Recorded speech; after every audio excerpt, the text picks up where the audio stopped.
We're in the WNBA finals, and so I'll leave it there. I mean, I'm just obviously disheartened. You know, I'm a human too. I have a family. I have 2 kids who are devastated by these comments, and so all I'll say is just, you know, it's obviously been a tough week. We're in the WNBA finals, and so I'll leave it there. I mean, I'm just, obviously disheartened. You know, I'm a human, too. I have a family. I have 2 kids who are devastated by these comments. And so, all I'll say is just, you know, it's obviously, been a tough week. The Women's National Basketball Association is facing what might be the biggest obstacle in its 27-year existence. Following years of consistent expansion that culminated in a historic 2024 season that saw record attendance, unheard of media attention, and rich new broadcast agreements, the league now confronts an existential challenge that nobody anticipated. A well-funded international basketball league with almost limitless resources from the Middle East has become a direct rival for the WNBA's most important asset, its top players. A number of prominent players are reportedly seriously contemplating offers that much exceed anything available in American professional women's basketball, which has quickly turned what started off as industry rumors into a full-fledged catastrophe. This is not just another instance of WNBA players using international contracts to augment their income over the off-season, a practice that has been common for many years. This is something completely different and far more dangerous. A well-funded rival league created especially to steal the greatest stars in the game and position itself as the top location for top-tier female basketball players. The amount of money being used is similar to what LA Sparks Public Investment Fund brought to the professional arena with LA Sparks, which was successful in luring several Indiana Fever performers with contracts guaranteed to be worth hundreds of millions of dollars. Women's basketball is now using the same tactic, and the WNBA seems utterly unprepared to stop it. The stark difference between WNBA pay and what this new foreign rival is allegedly providing must be understood in order to appreciate the seriousness of the issue. The current WNBA collective bargaining agreement, which is valid until 2027, sets a minimum wage of around $76,000 for rookies and a maximum compensation of about $250,000 for players. The Indiana Fever's whole team is subject to a salary cap of around $1.46 million. If you appreciate this content, consider giving this video a like and subscribing to the channel. Believe it or not, more than 83% of viewers haven't subscribed yet. It's free and only takes a second, but it means the world to us. So, did you subscribe already? Great. Thank you so much for your support. Now, back to the video. Even if these statistics are an increase over prior years, they are completely dwarfed by the sums now being discussed in relation to this new offshore league and pale in contrast to what sportsmen in major men's sports make.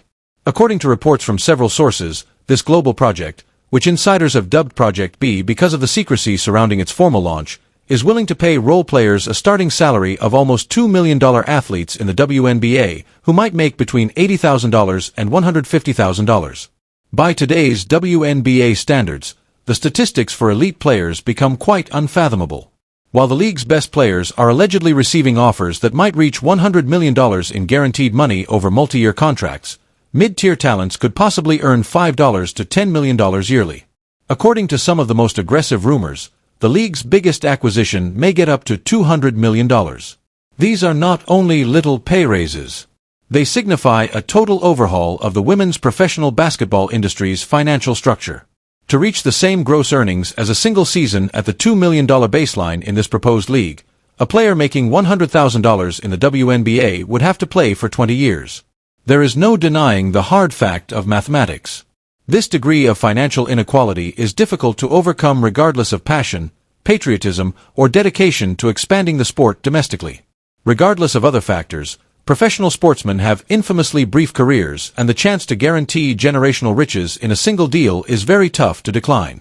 The fact that many WNBA players already play abroad during their off-seasons because their WNBA earnings are inadequate to ensure long-term financial stability makes the issue much more difficult. In contrast to their NBA counterparts who can earn millions of dollars a year and become financially independent in a matter of seasons, WNBA players have traditionally had to work year-round participating in demanding international leagues during what should be their off-season in order to make a comfortable living. They should think about making that abroad commitment their main priority rather than a secondary source of revenue in light of this new development. According to reports, Sophie Cunningham's choice to go for a chance with this new international league marks a turning point. One of the most well-known and marketable players in the WNBA is Sophie Cunningham, a guard with the Indiana Fever. Her captivating personality, robust social media presence, and sincere bond with fans have all contributed to her success. Not only her on-court exploits, she is a perfect example of the kind of player the WNBA wants to have around during this phase of expansion. Someone who can draw and hold the attention of viewers who are not simply ardent basketball fans.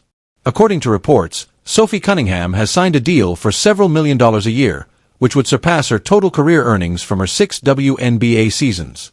It is impossible to overestimate the significance of her leaving. It sends a clear message to all other WNBA athletes if a player of her caliber and marketability is prepared to quit the league at what ought to be the peak of her career. When there are many better possibilities available overseas, it is no longer economically prudent to stick with the American League. Cunningham's predicament also draws attention to a more general problem with the WNBA's pay scale. She is not one of the very best players in the league. She has never been a contender for MVP or an all-WNBA first-team selection. She is valuable, skilled, and well-liked. To put it another way, she is an example of WNBA talent from the upper middle class. This international league seems to have the resources to pursue almost anybody in the league if they can successfully acquire players at her level with multi-million-dollar contracts. It is a clear message. Professional athletes keep a careful eye on what their competitors are doing. Additionally, it naturally makes individuals reevaluate their own circumstances when they see someone making a move to get money that may change their lives. When there were no other options, other players who may have been happy with their WNBA salary will suddenly wonder whether they are losing out on huge sums of money by remaining. The International League has a significant psychological advantage in this circumstance. Others will feel more at ease and even under pressure to follow suit after a few well-known players make the move. Losing Caitlin Clark would be disastrous if Sophie Cunningham's departure is a major issue for the WNBA.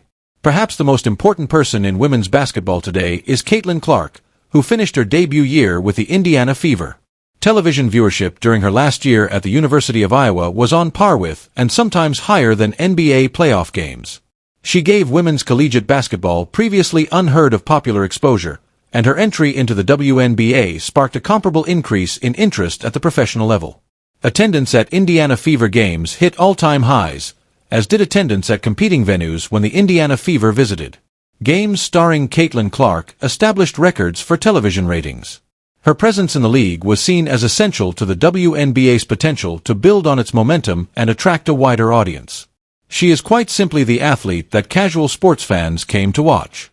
This new Middle Eastern-backed league is reportedly offering Caitlin Clark a deal that may be worth anywhere from $50 million to $200 million in guaranteed remuneration, according to many claims from basketball insiders and international sports media.